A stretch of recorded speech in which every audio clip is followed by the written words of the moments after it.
वैशाली जी आगे पढ़े।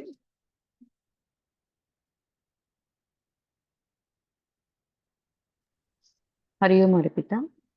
हाँ। हरिओम आंटी, हरिओम सब प्रेमियों को। हम लोग गीता का 9वां अध्याय पढ़ रहे हैं।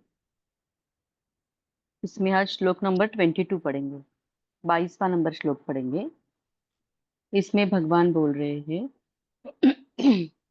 श्री भगवान उवाच अनन्याश्चिन्तयन्तो माम् ये जनः पर्युपासते तेषां नित्याभियुक्तानां योगक्षेमं वहाम्यहम्।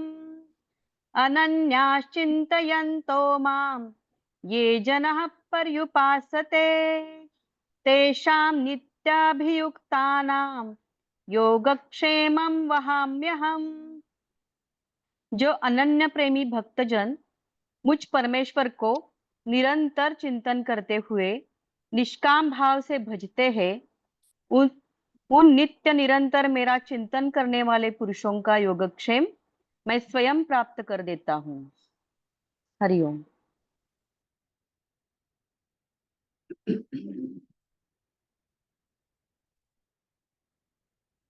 ये लगता है हर एक श्लोक ऐसा लगता है गीता में कि एक ही जैसा है। वही अनन्य भक्ति, अनन्य प्रेम। लेकिन एक ऐसे विरल चेतना एक चीज को कितने नजरिया से देख सकता है।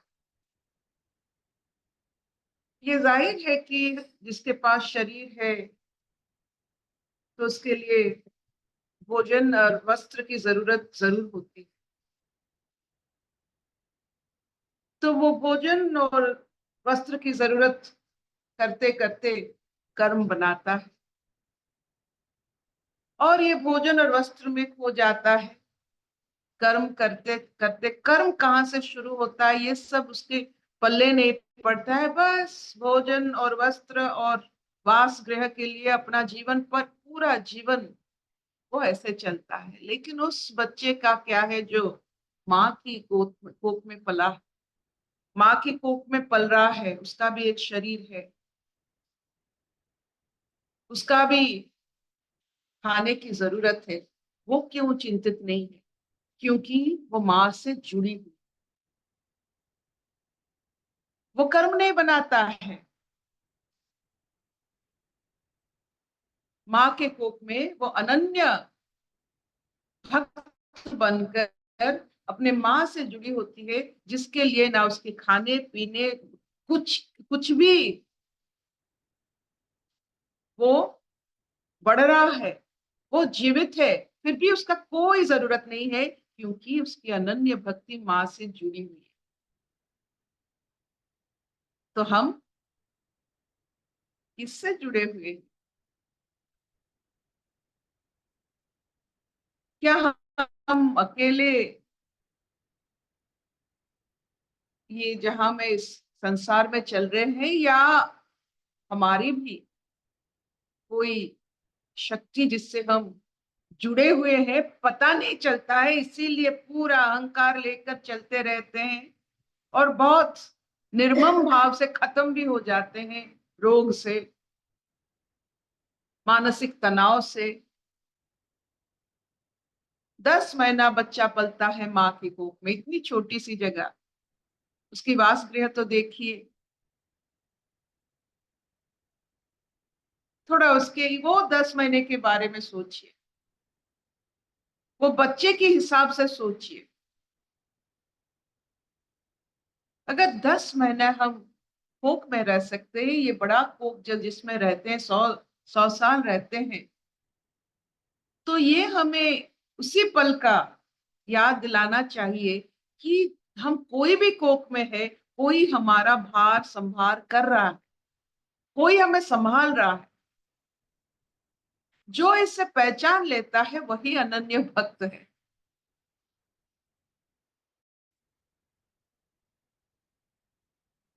वही अनन्य भक्त है जो इससे हर वक्त याद करता है कि भले ही अपने हाथ से हम खा रहे हैं, लेकिन किससे हम जुड़े हुए हैं जिसकी वजह से ये सब हो रहा है? दैट ग्रैटिट्यूड, वो एहसास, वो सूक्ष्मता, जिसके कारण आप में धीमी धीमी वैराग्य भी जात होता है। एक बार आपको पता चल जाए, एक बच्चे को पता चल जाता है कि माँ सब कर रही है। आपने देखा है, बछड़ा जब अपने माँ के पास खड़ा होता है, कोई उसको बंदूक दिखाता है, वो डरता नहीं, क्योंकि वो अपने माँ के पास खड़ा है। ये अनन्य भक्ति है, ये हमारे बाय डिफॉल्ट हम में है, क्योंकि हमें हमें सीधा उतारा नहीं गया है, हम माँ की कोख से जन्म लेते हैं। तो एहसास होनी चाहिए, ना वस्त्र था, ना खाना था, फिर भी हम जीवित थे माँ की कोख।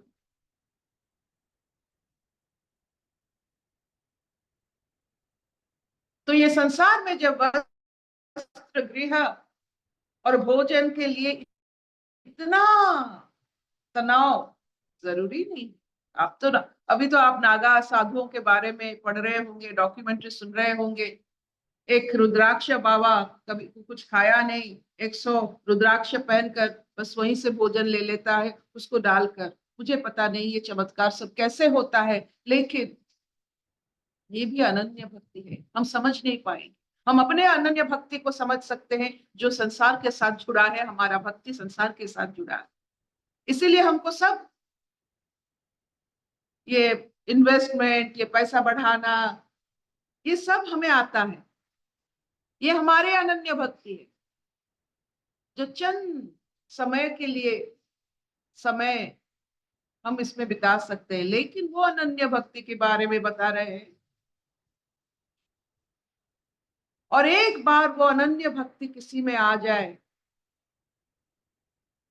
समय ही नहीं मिलेगा आपको। यहाँ जैसे हमारे टर्माइट्स घर बनाते हैं ना, आपको वैसे ही लगेगा। संसार में हर घर, हर ऐसा ही टर्माइट की घर जैसा, जिसे कहते हैं, मैं आप टर्माइट को क्या कहते हो हिंदी में? दीमक। दीमक। दीमक। हाँ, दीमक की घर जैसा। तो याद रखिए, आप जुड़े हुए हो एक अनंत सत्ता से। यही याद रखना ही अनन्य भक्ति है। वो अनंत अनन्य सत्ता ही हमारी जो सोच में, जब जहन में उतरती है, वही अनन्य भक्ति। बस इतना ही, इतना शोर शराबा कुछ नहीं होता है इस अनन्य भक्ति में। बस एक एहसास ही तो है, हम जुड़े हुए हैं।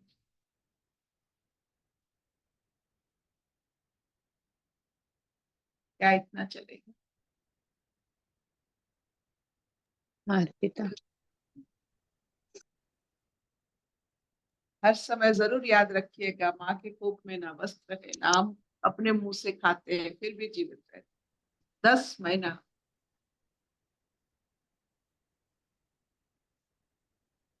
अशतो मां सद्गमय, तमसो मां ज्योतिर्गमय, मृत्युर्मां अमृतं गमय। सर्वे सुखिनः सन्तु, सर्वे सन्तु निरामया, सर्वे भद्राणि पश्यन्तु, मा कश्चित् दुःखभाग् भवेत्।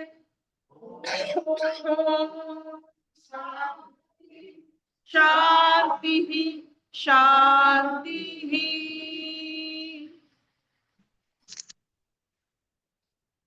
Will this do? हाँ मामा, हाँ।